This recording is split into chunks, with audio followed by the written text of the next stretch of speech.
తెలంగాణ కుంభమేళా మేడారం మహాజాతర ముగిసింది. ఈ క్రమంలో జాతర హుండీల లెక్కింపు ప్రారంభమైంది. హన్మకొండలోని టీటీడీ కళ్యాణ మండపంలో హుండీల లెక్కింపును దేవాదాయ శాఖ మంత్రి కొండ సురేఖ ప్రారంభించారు.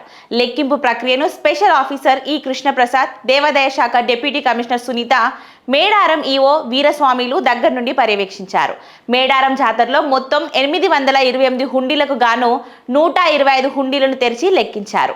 ఈ 125 హుండీల ద్వారా 2,49,65,000 ఆదాయం సమకూరింది. మేడారం మహాజాతర హుండీలో డబ్బుతో పాటుగా బంగారాలు, వెండి కూడా ఉంది. అంతేకాదు విదేశీ కరెన్సీతో పాటుగా రద్దు చేసిన 1000 రూపాయల నోట్లు, 500 రూపాయల నోట్లు కూడా ఉన్నాయి.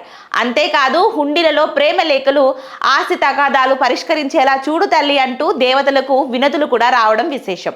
ఇక 125 హుండీల లెక్కింపు పూర్తి చేయగా మిగిలిన 703 హుండీల లెక్కింపు కొనసాగుతుంది. ఈ మొత్తం హుండీ లెక్కింపులకు దాదాపు 10 రోజుల సమయం పడుతుందని చెప్తున్నారు అధికారులు. ఆ తర్వాతే మొత్తం ఆదాయం ఎంతో తెలుస్తుందని అధికారులు చెప్తున్నారు.